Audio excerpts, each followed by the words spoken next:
Olá, boa tarde. Estamos de volta com mais uma edição do Jornal Toda Hora. Sejam todos muito bem-vindos. A partir de agora eu trago as principais notícias para te manter bem informado. E olha só, o movimento nos aeroportos brasileiros cresceu e a aviação comercial brasileira bateu recorde no primeiro semestre deste ano.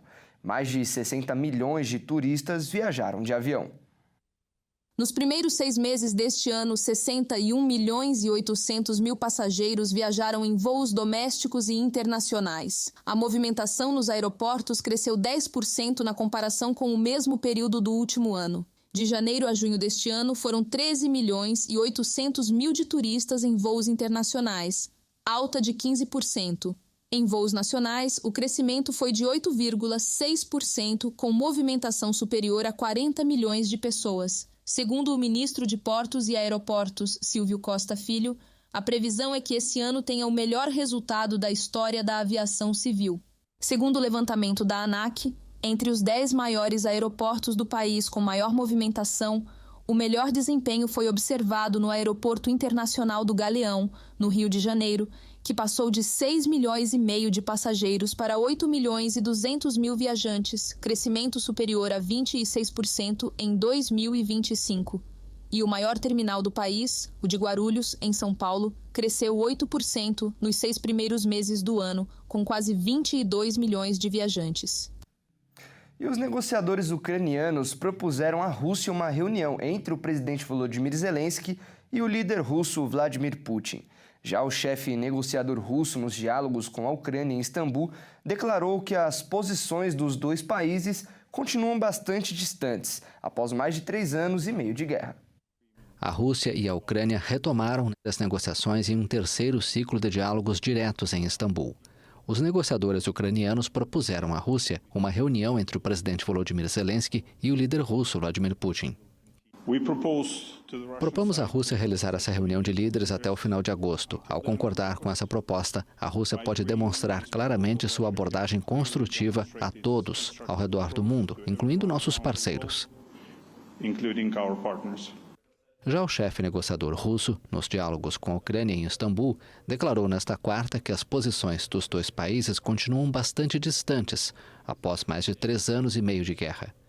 O chefe da delegação russa, Vladimir Medinsky, informou que seu país propôs a Kiev tréguas de 24 a 48 horas nos combates, para que ambos os exércitos possam resgatar seus mortos e feridos. O negociador russo afirmou que seu país e a Ucrânia concordaram nesta quarta, durante as negociações em Istambul, com uma nova troca de prisioneiros que beneficiará 1.200 pessoas de cada lado, e Moscou propôs a Kiev a entrega dos cadáveres de outros 3.000 soldados. O secretário-geral das Nações Unidas, Antônio Guterres, afirmou que o parecer da Corte Internacional de Justiça é uma vitória para o nosso planeta. A CIJ concluiu que estados que violam suas obrigações climáticas cometem um ato ilícito e podem ser obrigados a pagar indenizações aos países mais afetados. Vamos ver. O secretário-geral das Nações Unidas, Antônio Guterres, qualificou de vitória para o planeta o parecer da Corte Internacional de Justiça de que estados que violam suas obrigações climáticas cometem um ato ilícito. Segundo a Corte, esses estados podem ser obrigados a pagar indenizações aos países mais afetados. Congratulo-me com a emissão de seu histórico parecer consultivo pela Corte Internacional de Justiça. Eles deixaram claro que todos os estados são obrigados, perante o direito internacional, a proteger o sistema climático global. Esta é uma vitória para o nosso planeta, para a justiça climática e para o poder dos jovens de fazer a diferença. A opinião da mais alta instância judicial da ONU não é vinculativa, mas constitui uma interpretação jurídica sólida para orientar futuras ações ou decisões judiciais em todo o mundo, em termos de justiça climática. A degradação do clima causada pelas emissões de gases do efeito estufa é uma ameaça urgente e existencial, declarou o juiz Yuji Iwasawa, presidente da Corte. O tribunal concluiu por unanimidade que a violação das obrigações climáticas por um Estado constitui um ato ilícito internacional, capaz de dar origem à indenização para os países afetados, sob certas condições e caso a caso. Bom, e essa edição fica por aqui. Muito obrigado pela sua companhia. Às 14 horas você acompanha mais notícias ao vivo. Até mais!